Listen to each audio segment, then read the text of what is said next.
I'm really excited to talk with Jason, the author of Belly Rubbins for Bubbins. I'm a fan, and I think many of us on this call are fans, but some of us probably haven't read the book yet. So um, before I get started, I just want to introduce myself. My name is Jane Bernard. I'm the founder of WagWorthy Naturals.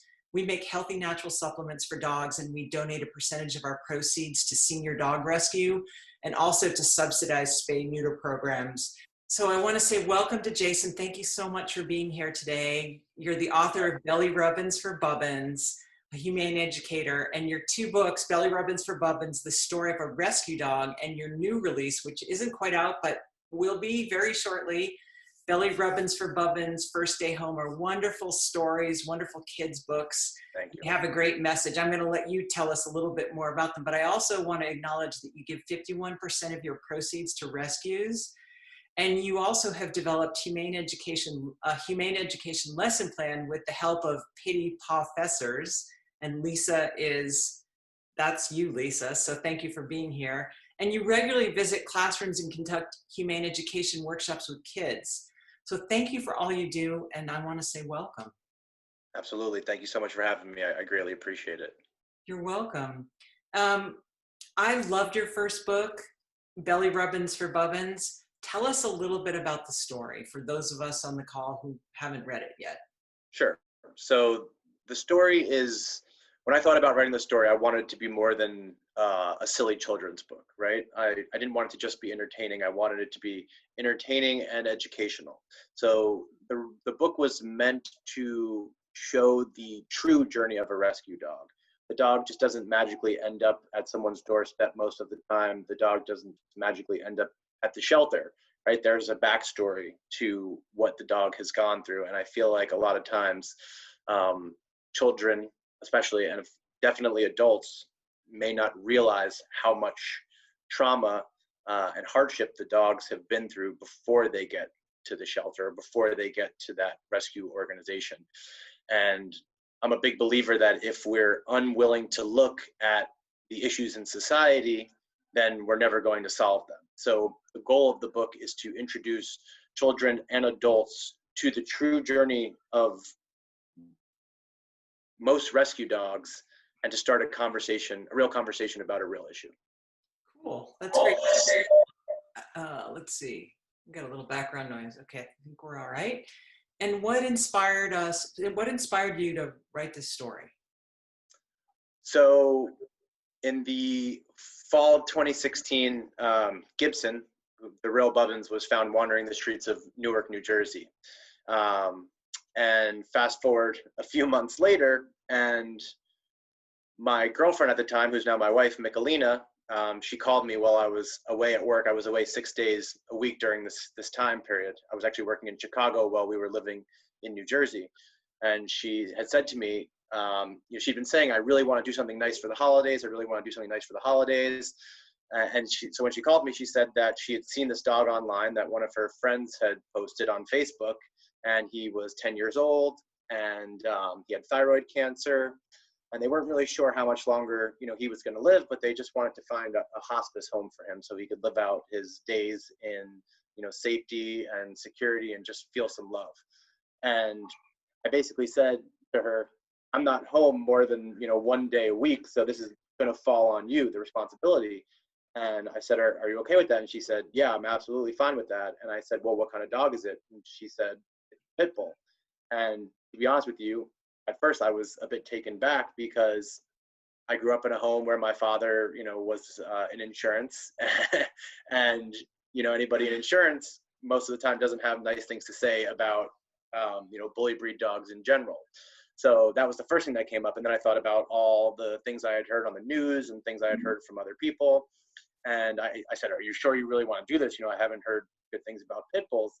And she basically said, like the wise woman that she is, you have no idea what you're talking about, because she had actually had firsthand experience with pit bulls before. So I said, okay, if you want to take this on, then that's great. And when I'm at home, I'll help.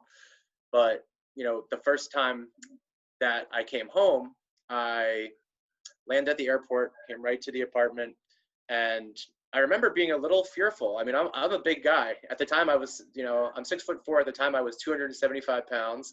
And I walked in with my roller bag, and I walked in with the bag in front of me, almost to like shield me from him in case he were to, rush me, right? I didn't know what was going to happen. And when I came in, he just got off the couch, and he was very skinny, and he just moved very slowly. And I just remember like seeing his, you could see his spine even after being at the shelter for several months. And he just walked up to me, sniffed me, and just went right back to laying on the couch. And that was kind of the relationship that we had for probably the first 2 or 3 weekends when I'd come home. He was just more so obsessed with Michalina, who had become his caretaker. And then what took place was she was away one Sunday. She actually was finishing up her degree in acupuncture, and I happened to be home on that day. And so it was just me and Gibbson for pretty much the first time. And I learned that on that Sunday that I would have to keep traveling for work. I would either have to keep going to Chicago or go to Florida. And what happened was I started feeling sorry for myself. And I remember being in the kitchen, and I was laying on the kitchen floor, and out of nowhere, Gibbson gets up, walks right over to me, and starts licking my face. And he just lays down on top of me, essentially.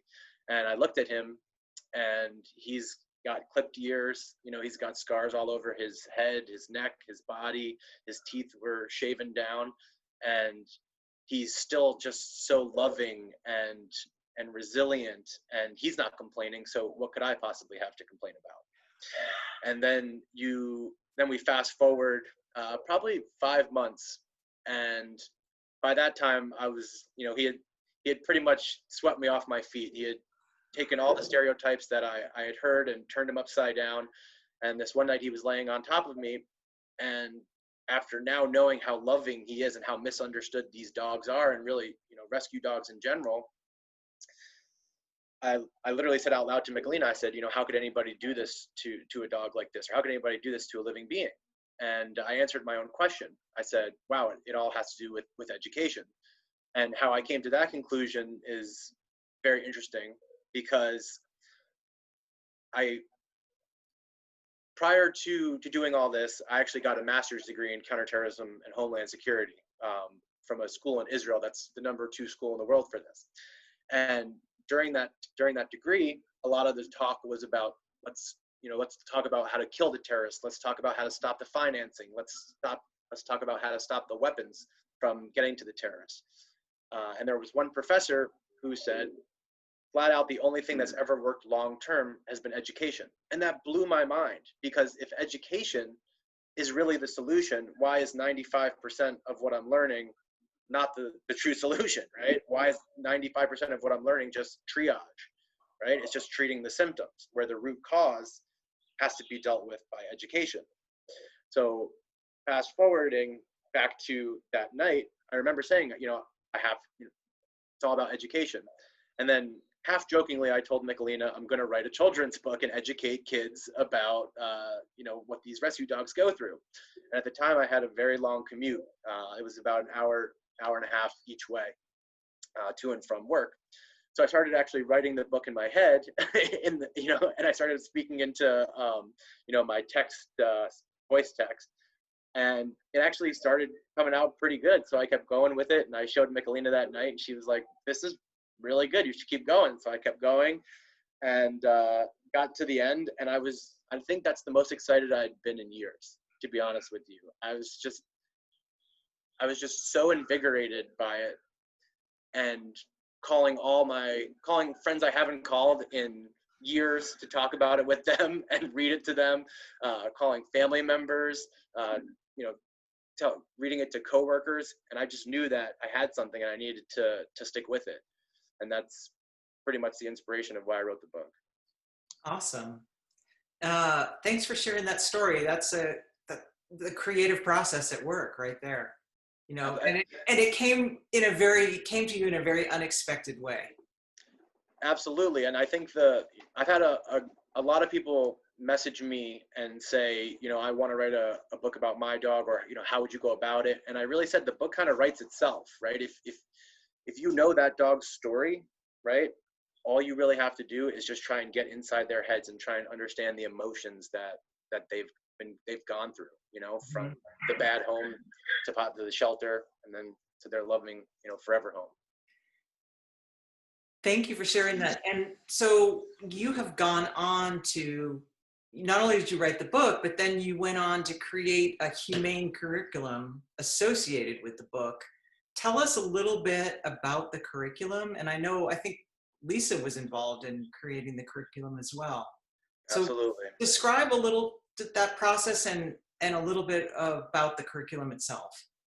Absolutely. So every now and then, I believe the universe really helps you out, right? And it gives you exactly what you need. And at that moment, you know, I really needed someone to join the cause who had been a humane educator, somebody who had been in the education system, and somebody who really would believe in what I was doing. And I was so fortunate to have found Lisa and messaged Lisa, just reaching out and saying, hey, this is what I'm doing. You know, I wrote a children's book, and she was very excited about it. I think I sent her maybe like the first 3 illustrations, and she was very excited about it. So I asked her, I said, you know, would it be okay if I called you? I'd love to read the book to you just to get your opinion. And at that point, no one outside of my family and friends had actually heard the book. So I was so interested in hearing what someone would have to say, right? And, you know, looking back, I'm so thankful that she agreed to talk to a complete stranger over the phone. You know, I think she saw the passion that I had and the ingenuity of what the efficacy of the idea. And we ended up talking that same night, I believe. And she loved the story, and she was just so willing to help in any way she could. And she suggested, you know, look, if you'd like it, I could write you a lesson plan. And she actually ended up writing 3 lesson plans for the first book. So thank you so much to Lisa. And in addition to that, she also stars in our Bubbins Humane Education video, which we show during the Bubbins Humane Education workshops. So Lisa has been incredibly pivotal in creating the curriculum and pivotal in this journey from the start. That's fantastic. That's great. And what age range are you targeting with this humane education? And 2-part question here. And what has the response been that you've gotten from kids and teachers? Sure. So the age range that we've dealt with, so we've actually gone to one school that was purely pre-K, and weren't really sure if they were going to be engaged enough to stay focused. The workshop usually runs anywhere from 40 minutes to an hour, and the pre-K kids were great, but we're mostly targeting K through 5. And the really cool thing is that I've actually gotten to talk to over 300 middle schoolers also, grades 6 through 8. And I can tell you that the kids, and it was in a school that's in a rough neighborhood, and their teachers basically said, good luck. And I said, okay. You know, honestly, I grew up in a school district that was tough. So I really appreciated the ability to be very real with them, because, you know, unlike the kids who you have to sugarcoat things with, and you have to kind of, you know, not give them, you don't want to be too harsh with them, right? You have to deliver it in a tasteful manner where when they go home, their parents aren't going to say, well, why'd you tell my child about this? So speaking to the middle schoolers, it was amazing. They were actually more excited about it than even the younger kids, I would say. They actually rushed the stage afterwards and were questioning McCullers and I about Gibbson, you know, about the book, asking us if we had merch, you know, all this stuff. So it's been a really incredible experience. I would say the response has been amazing. I think the kids really enjoy it because it's something that isn't a fantasy to them. They actually see dogs pretty much every day, whether it's in their house or in their neighborhood. And, you know, they know that they certainly know now that rescues and shelters exist in each one of the cities that they live in. So, you know, it's something that they can get involved with. I think a lot of the kids, when they hear about the story of Bubbins, they're very empowered by how brave he was, very impressed by, you know, the fact that a dog could live outside for 10 years and, survive. And I think that they do want to get involved. Like when kids know there's a problem and living beings are suffering, they want to make a difference. And we get a lot of letters from kids afterwards where their teachers send them to us. And we've actually gotten a few where the kids have said that they've actually gone and adopted a dog since we've been. Really? Yeah. Do you think a lot of the kids in those programs have pets in their home? I think a lot of kids definitely do have pets in their home. I would say a fair amount of the kids have pets in their home, and some of them are actually rescue dogs. And some of the kids have really amazing insights. I mean, there was one girl who, his family had recently traveled to India, and she talked about how, there's so many stray dogs there, and that things are not as well structured as they are here. We had another child who talked about, their experience in Mexico. So there's a lot of kids who come with their own stories for sure. That must be really fun to be engaged with kids in that way. Absolutely. Because then you can really, again, you're making it even more real for all the other kids in the audience, right? It's not just me now talking about it. Now their friend has a dog who's possibly even a rescue dog, right? And then they can tell their story and how, it's impacted their life and how great their dog is and how much they love their dog, or, their cat. And just, show that this is a real world situation that kids deal with. Now I know you were going out and going into schools and making presentations, but tell us a little bit about how the word about this curriculum gets out there. And for example, if someone is across the country, is there a way that a teacher could access this lesson plan? How do they get a hold of it? How does that work? Absolutely. So first off, we're trying to make the education component fit directly into the book. So something I wish we'd done for the first book, but at the time, kind of a novice and didn't know I could just do whatever I wanted, right? Now I realize that, having already done one book. So Lisa was actually gracious enough to do a lesson plan for the second book, and we actually printed it right into the back of the book. So any teacher or parent or organization can just flip to basically the end of the book and do the lesson plan right there. And Lisa always makes sure the lesson plans are Common Core standard, so it doesn't conflict with what the teachers are trying to accomplish or add extra burden to what they may have to already cover in terms of Common Core.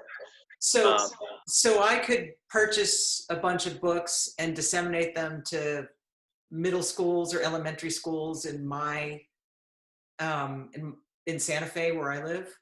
Absolutely. So in terms of the first book, there's one Common Core standard lesson plan that's online for free.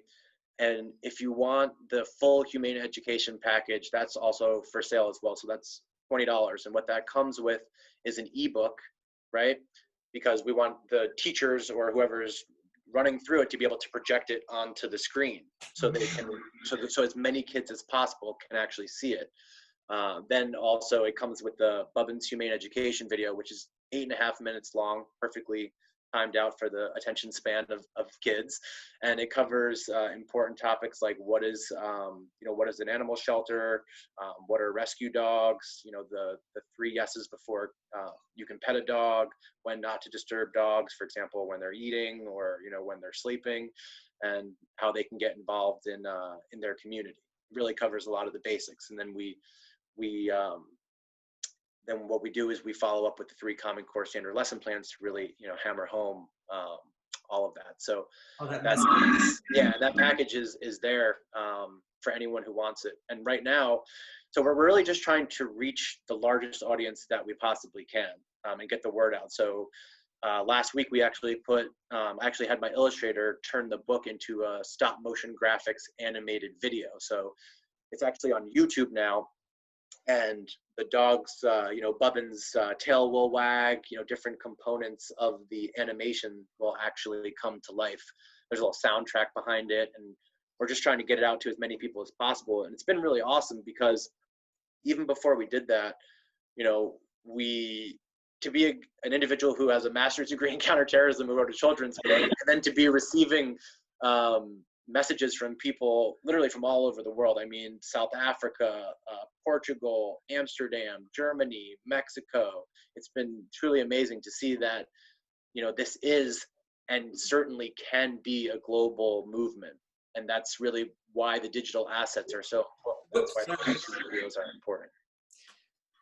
I'm dropping that YouTube link into our chat so anybody that wants to can pull it up and, you know, access it. Tell us, so that segues into, tell us about your latest project in the new book. Absolutely. So the first book was really to get people to understand the journey of a rescue dog, to understand how amazing they are. But the second book really gets into gratitude, right? Because these dogs have been through so much. When they finally do get a loving home and they get that full bowl of food, they get those regular baths, they get that warm place to sleep, they get to go on walks regularly, they're just so grateful because their life has been completely turned upside down in a positive way. But at the same time, we don't want to give kids the feeling that, you know, bringing a dog into your house immediately, the dog is going to be well adjusted, right? A lot of dogs come with issues. And we really wanted to show that there's an adjustment period, but we also want to show that these dogs are amazingly resilient and able to overcome what oftentimes has been a harsh past. So in this particular book, Bubbins has to fight his fear. And this main fear that he's taking on is meeting someone new. So someone new comes into the home that he's never met before. And the book talks about how, I'll give it away here. The chorus line in the first book was, but Bubbins always believed and continued to say, I'm going to get a loving family today. In this next book, it's, but Bubbins always believes and continued to say, I'm going to conquer my fears today. And in each page that's drawn, he's drawn as Super Bubbins. And and it's interesting because I've been getting a lot of FaceTime calls from my nephew because he's at home, right? Like most kids. And he literally dresses up every day as either Superman, Batman, Captain America, or Thor. He's got all the costumes. And, you know, I showed him some pictures of Super Bubbins. He's like, whoa, that's so awesome, so cool. And, you know, most of these other superheroes, or pretty much all superheroes, they're always involved in physical combat, right? They're shooting lasers out of their eyes, or, you know, they're calling thunder in from the clouds. But I think a lot of what we're missing in today's education is that the enemy isn't so much outside of us anymore. The enemy is within us, and the enemy is fear. And Super Bubbins doesn't fight anything outside of himself. He's overcoming and conquering his own enemy, which is his fear, something inside of himself. So that's the twist that the new book is taking. Multifaceted. So you're sharing about rescue, but you're also inspiring kids to be strong within themselves. Exactly. And I think these rescue dogs, because they've gone through so much, it's like they're so wise and they're able to handle so much, and they're so inspirational. It was kind of like me laying on the floor, you know, because I'd just gotten notice that I would have to travel for work. Well, I've certainly never gone through a period where nobody fed me or nobody gave me water or people kept me outside on a chain. You know, they've been through so much compared to what we go through on a daily basis. And I feel like we can learn a lot from their resilience and their unconditional love. So true. I agree. So tell us a little bit about what's your dream for the future with Bubbins' message and his products, and what direction are you headed with this? So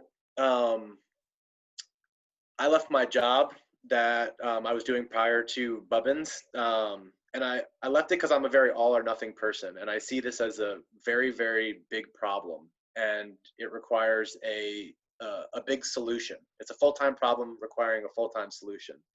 And I told myself that either I'm going to make this work and it's going to get enormous, or it's just not going to work and I'll have to go back to doing, what I was doing, or do something else. But I have to give it my all, and I have to give it a real shot. So in my mind, what I see is Bubbins becoming the Smokey the Bear of rescue dogs. Because when you think about it, everyone loves rescue dogs, but who is the go-to rescue dog? There's no rescue dog mascot, and I think that's a shame, because I think if we had a rescue dog mascot, we could really get kids. We could really get kids rooting for rescue dogs, right? Involved in that sense.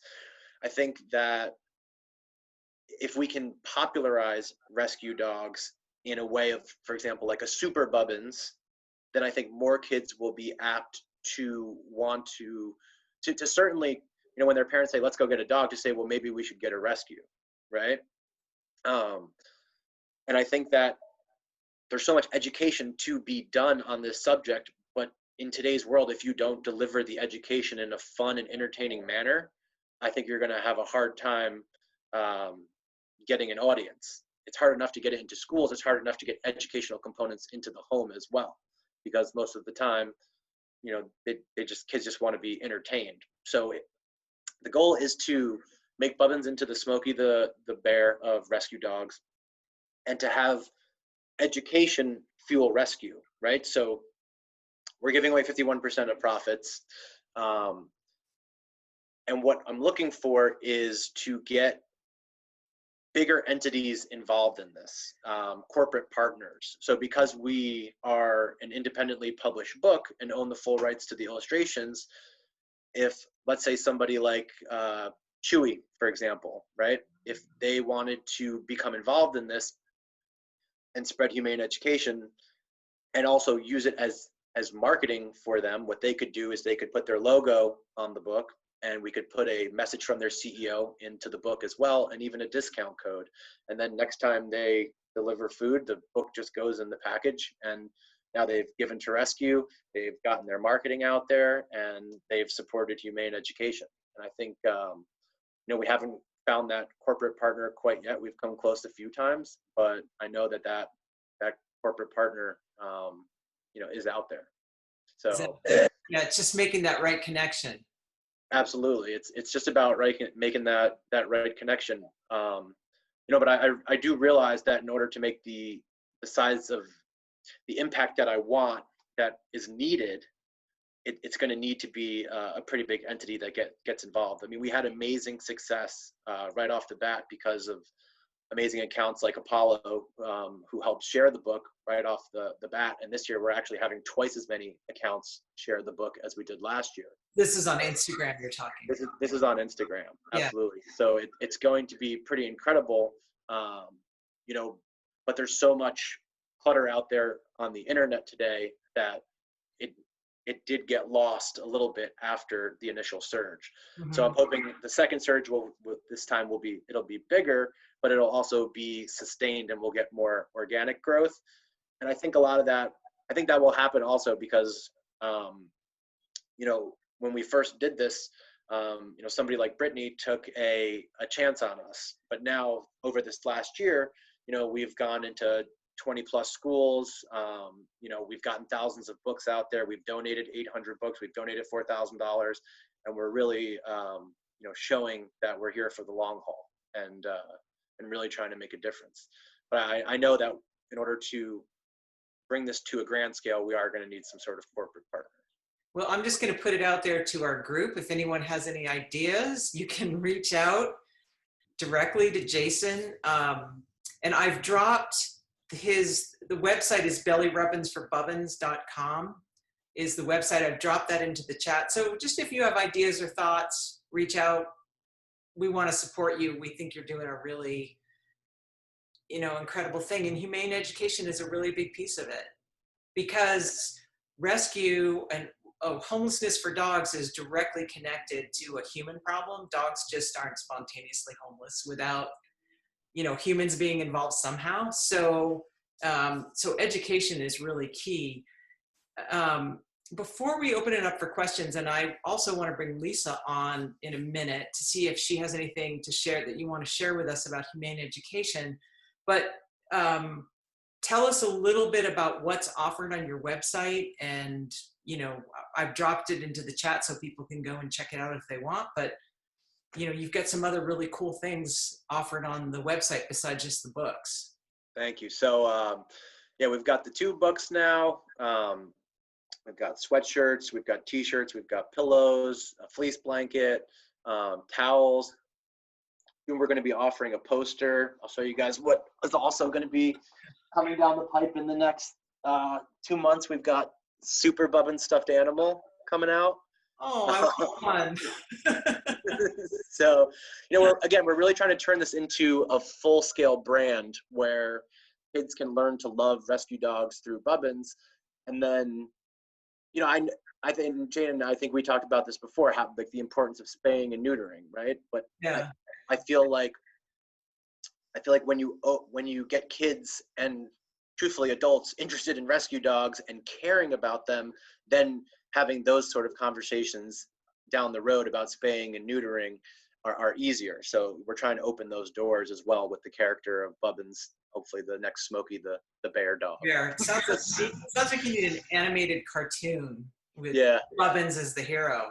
Yeah, you know, at some point that's I actually spoke with an executive from Nickelodeon a long time ago, and she thought it was a great idea, but we were in our infancy, you know. But one thing that she said, because I was trying to tell her essentially that I want to educate the kids, so even if they're in a home where the parents are, you know, not being you know, neglectful or abusive of the dog, the kid will be the one to shame the parent, and that'll be a very enlightening moment for them.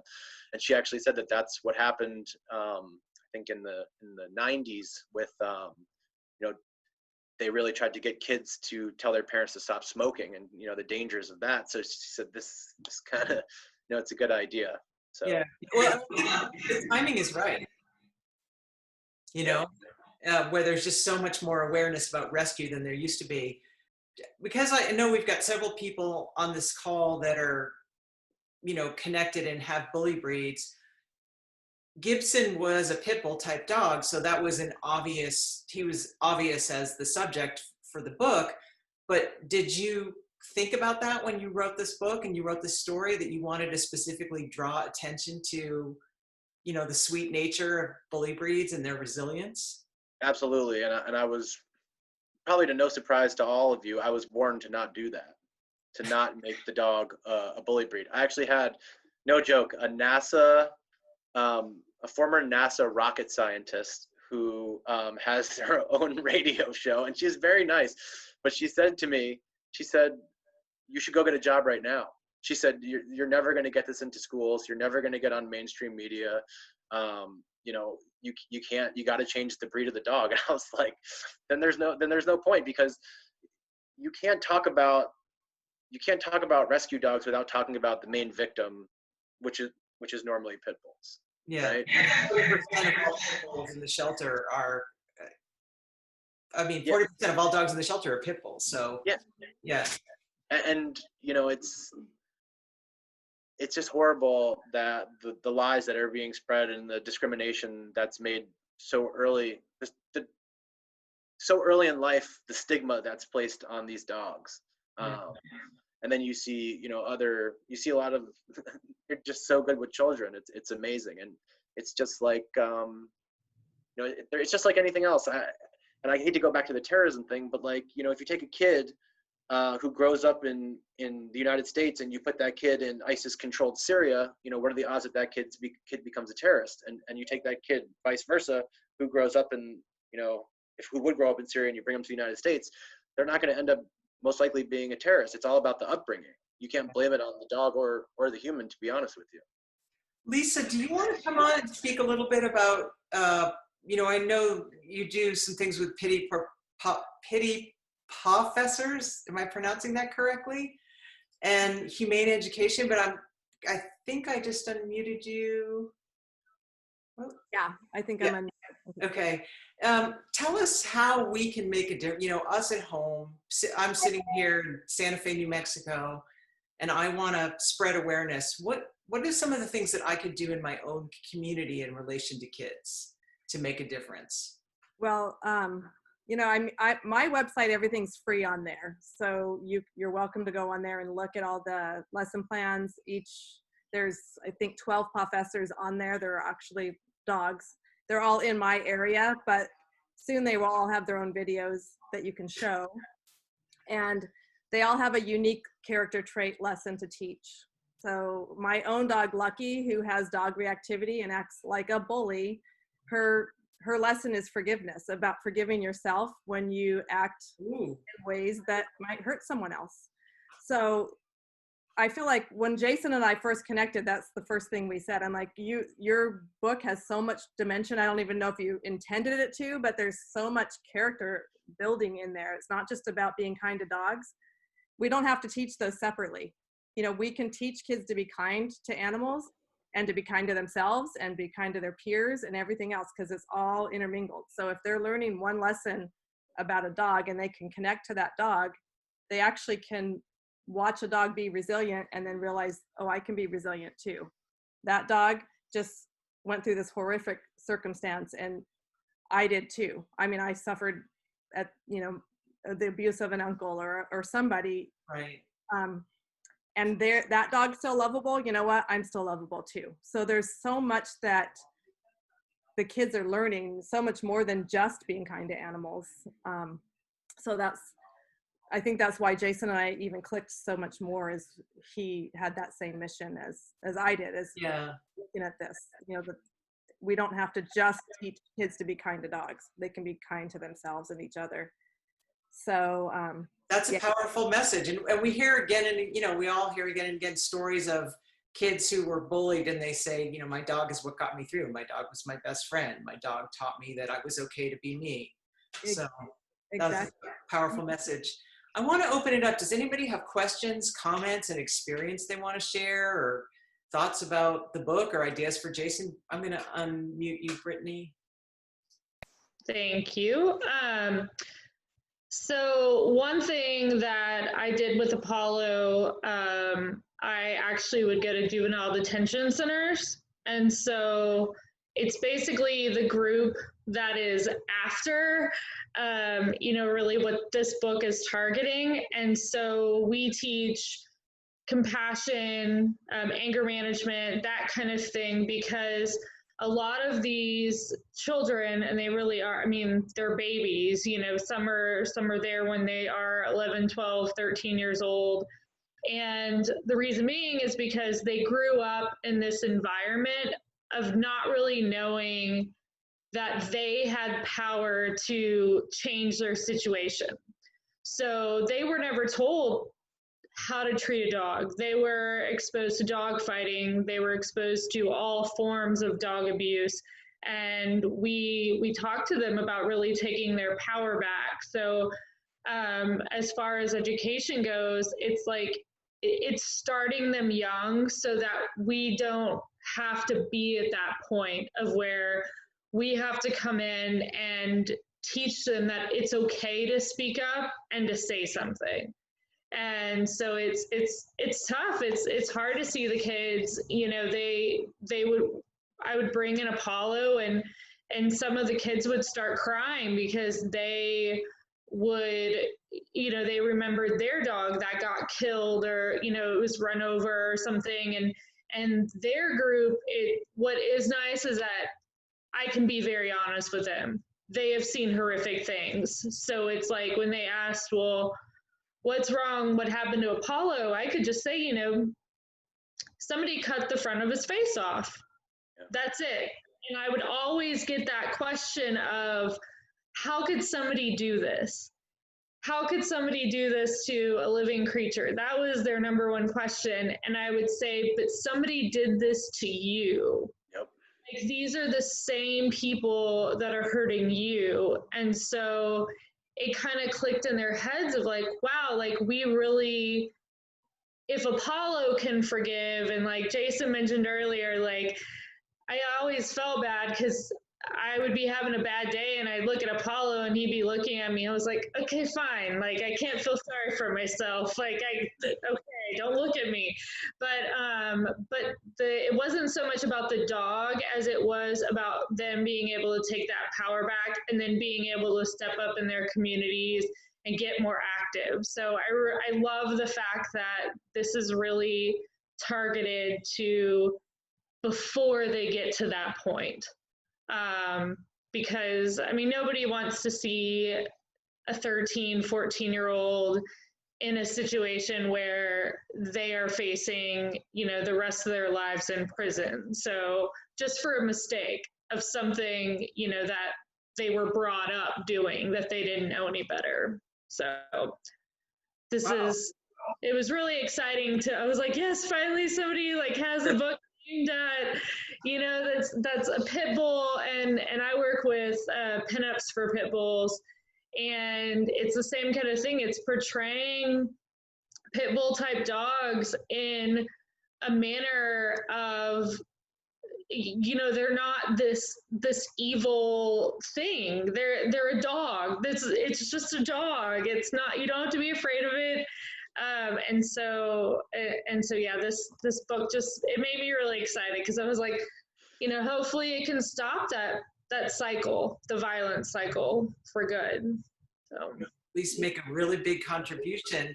Brittany, did you get special training to go into a juvenile correction facility?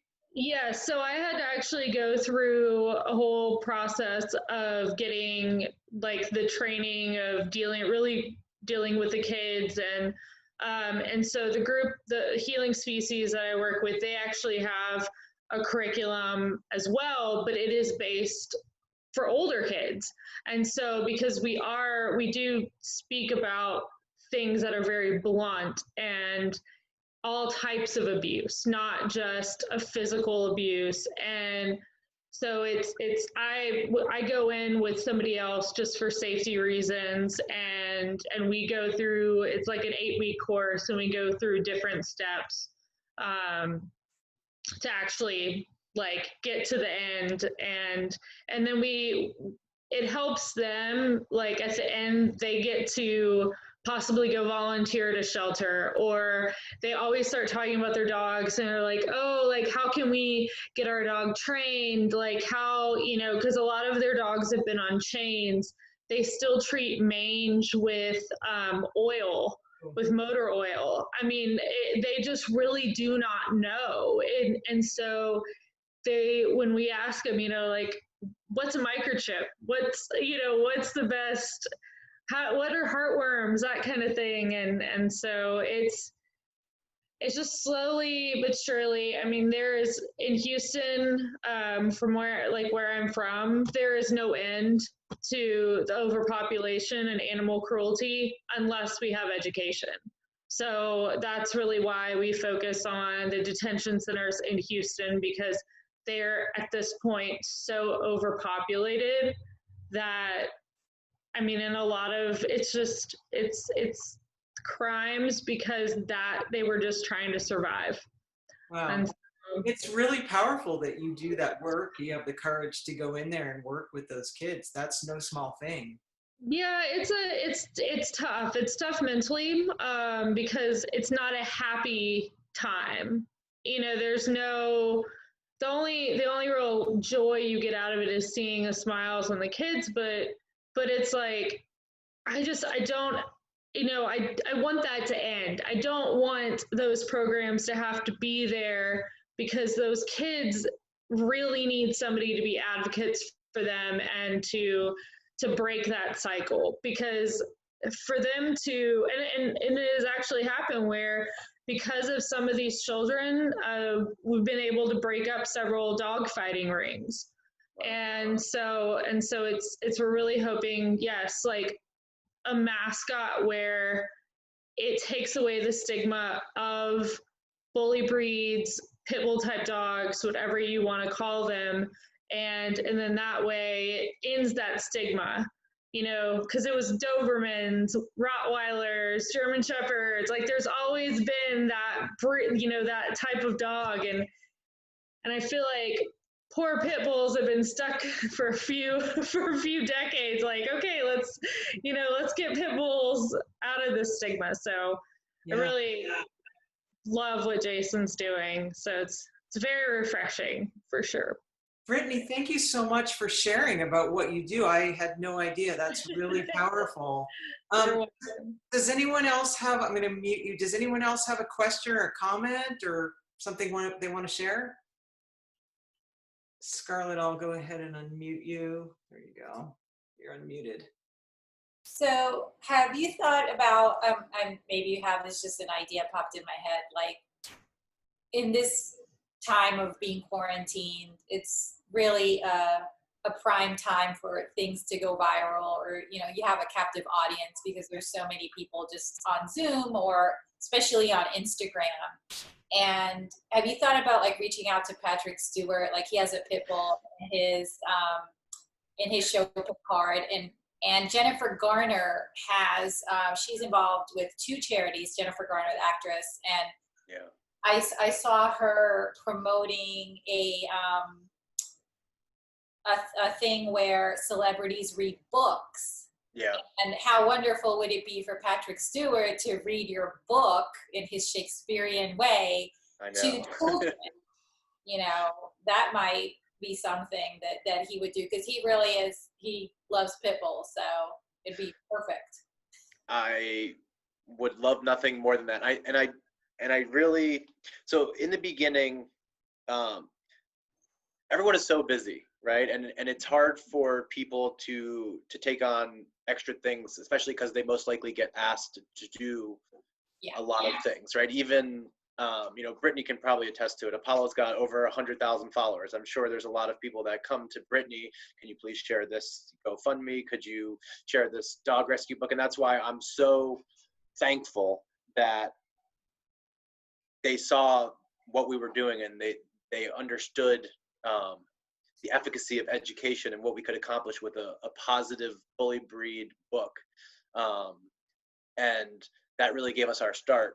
In terms of trying to get a celebrity on board, I would love nothing more than to do that. And I've reached out to Patrick Stewart quite a few times, Jennifer Gardner. Believe it or not, Tom Brady got a copy of the book. I can say that for sure. Yeah, we're happy to have him in Tampa. So yeah. So, you know, we're definitely looking. Yeah, we're definitely looking for that individual who's gonna carry the mantle for us. You know, or at least get it started. And we've reached out to quite a few people. It's just, you know, like Kelly Cuoco, you know, send her a book, but you know, I just don't have those connections into those people, unfortunately. But we're hoping that, you know, thanks to amazing rescue dog accounts that are going to share it again this year. I mean, literally, it's going to be all over Instagram and social media on that day. So if any of these celebrities follow any of these amazing rescue dog accounts, they most likely will see the book. Whether or not they want to get involved, you know, that will have to be up to them. But if you know anybody, pass it our way, you know. But around. I know some people that know people like in Major League Baseball, so I can kind of work that angle. Yeah, that would be. I mean, the biggest celebrity that we've had share it, she's a family friend of Michelina's, and she's on the MTV show Wild and Out, and she's actually kind of like an explicit rapper. So it wasn't like the most, you know, it wasn't the best fusion there, but she has 2.4 million followers, right? So, you know, but maybe that is the audience you want to reach. And she's got a pit bull. She really does. She's got a rescue pit bull, and she's a big supporter of I think New York Second Chance Rescue, yeah, I think that's the one in New York City. So, you know, it's just really, it's and I know it's just a matter of time before we find that. I was talking about this with Jane. It's a matter of time before we find that corporate partner who wants to get involved. It's just a matter of time before we find that celebrity who reads Bubbins, sheds a few tears, and wants to make a difference. I truly believe that's just a matter of time. Now, for corporate sponsorship, does it have to be like a Chewy or a dog related, or could it be just a non? It could be anybody who cares about rescue dogs and wants to support humane education, and honestly, it's a marketing opportunity. You know, it could even be we have this one product. It's called the Bubbins fundraiser in a box, and what this product was meant to do, or is doing, we sell the books in packs of 25 or 50 at a very large wholesale discount, and we provide you with a free Bubbins countertop custom book stand and a window sticker that goes onto your storefront window or your storefront door, and it says, "This business supports rescue dogs." And the goal of that was to have business owners who operate storefronts and get a good amount of foot traffic, to have them purchase these boxes, sell out the books, and then either donate the full amount of money or to recoup their initial investment and then just donate the profits. So they're spreading humane education within their community. They're not really spending any money out of pocket, and they're also getting to then donate the excess profit to rescues. And we're really looking for, and still looking for, a corporate partner in that. We came close to a very large gas station chain, but it just didn't end up working out. But it can be really any storefront that has a lot of foot traffic. So it could be like a Dunkin' Donuts or a Starbucks, or really I had reached out to Banfield Pet Hospital. You know, didn't get much from them, but something like that would be perfect for what we're trying to do. Well, that opportunity is out there for you. Brittany, I see that you dropped in the Lance McCullers Jr. Foundation. Mhm. Tell, what is that related to? So Lance McCullers and his wife, Lance McCullers is a Houston Astro baseball player, and they actually do a lot of work with our local shelters in Houston, whether it be Park or Harris County, Houston Humane Society, and they advocate for transporting dogs, just getting they're able to raise a lot of money to help dogs that would normally not be able to get adopted. They also fund adoption fees, so like they'll actually sponsor different dogs, and they have a very, very large following. And there's a group in Houston called Houston Pet Set, where they've been kind of looking for a type of curriculum to really, I guess, get into the elementary schools. But the problem has been that there hasn't been an exact curriculum that matches with, like, whatever, it's like TEKS or whatever the new terminology is to match it. Like I took my teacher's exam years ago, so like I can't remember it. But Tina, one of the ladies, it's Tina and Tama Faust, but Faust, I think it's Faust Distributing. They are an alcohol distributor, and so they're very large. They deliver all over the country. So that might be something. I know Carbach is very big into rescue dogs. Carbach and St. Arnold's, we were able to do quite a few fundraisers with them.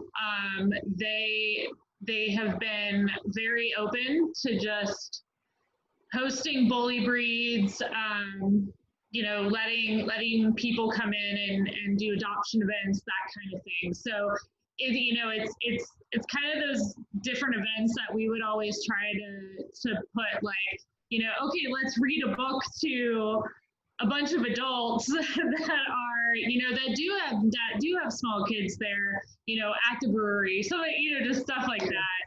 Well, you know what? Maybe after the call, the two of you guys, because I know you're connected, maybe you guys want to connect and discuss some of these ideas, because it sounds like you have a lot of great ideas and suggestions that could provide a breakthrough. We're just about hitting it's 6 o'clock, where for anyone on the West Coast, 9 o'clock for anyone on the East Coast. So I want to wrap it up, but I just wanted to ask if anybody else had a question or a comment before we sign off. And you can now, I've given you the ability to unmute yourselves. if anyone has an additional question. So, all right, great. Well, thank you. This has been really interesting. And Jason, we're all really grateful to you for what you're doing. If any of you don't own the book, it's Belly Rubbins for Bubbins. The story of a rescue dog, and then the new release is Belly Rubbins for Bubbins First Day Home. And I've dropped all the links into the chats here, but his website is bellyrubbinsforbubbins.com. And his Instagram is the.real.bubbins. If you want to follow him on Instagram, WagWorthy Naturals is wagworthynaturals.com. That's my business. And I do these discussions every Wednesday at 5 p.m. Pacific, 8 p.m. Eastern. Next week, we're going to have someone on from, it's Long Haul Trekkers, and she's going to talk about doing little trips with your dog outside. And hopefully, you know, I don't know how many of us are going to be that anxious to travel and stay in hotels, but maybe some camping, or, you know, we're all looking forward to getting outside. So I hope that you'll join me on a future episode. And also, if you have any suggestions or ideas, or somebody you'd love to see, you know, bring on and have a conversation with, please, you know, shoot me a DM or an email. I started these weekly conversations once the quarantine started, and, you know, we're all in this together, but it can feel really isolating. And having these conversations, and thank you, Jason, so much for participating. I really appreciate it. But, you know, they just are such a nice way to connect and learn what people are doing. And, you know, Jason, I've been very inspired by what you're doing, and Brittany, the same. You've really inspired me as well. And I had no idea you were doing all those work in the correctional facilities, although I assume you're not going in right now. No, I'm very, we were just talking about it. I'm very upset that we have not been able to go, we've been very worried about the kids being sick too. So, well, maybe we need to send them some copies of Belly Rubbins for Bubbins, the new book. Well, yeah, for sure. Yeah. Lisa, do you have something you wanted to interject? Yeah, I mean, as hard as, you know, I try to get into schools and everything, what Jason did is made it where Humane Ed can just go into a school. All someone has to do is buy that book for a teacher, or buy one copy for the school library and ask the teachers to spread it around. And it's effortless for all of us that have been trying to do humane education. We just have to get that book into schools. So we would pray that you can just, you know, buy some copies and send them to some schools, or, you know, somebody that would do that. I think that's really the easiest way for us to get that out there once the classrooms are back in. And now, even with thank you, that's a great point, and I appreciate that. And also now with the YouTube link, it's even easier, and it's even more entertaining, right? Like the dog moves, there's background music. It's like I don't know what more we can do to draw the people in. So you know, just sharing that link, I think would make a huge difference. Well, thank you all so much for being here today. I know I'm going to go ahead and buy some copies and distribute them to schools in my area once they reopen, right? So stay safe, be well, everyone, and I hope to see you again on a future Wednesday evening discussion. Thank you very much for having me. Thank you. You're welcome. Thanks for coming, guys. Appreciate it. Yeah, thank you.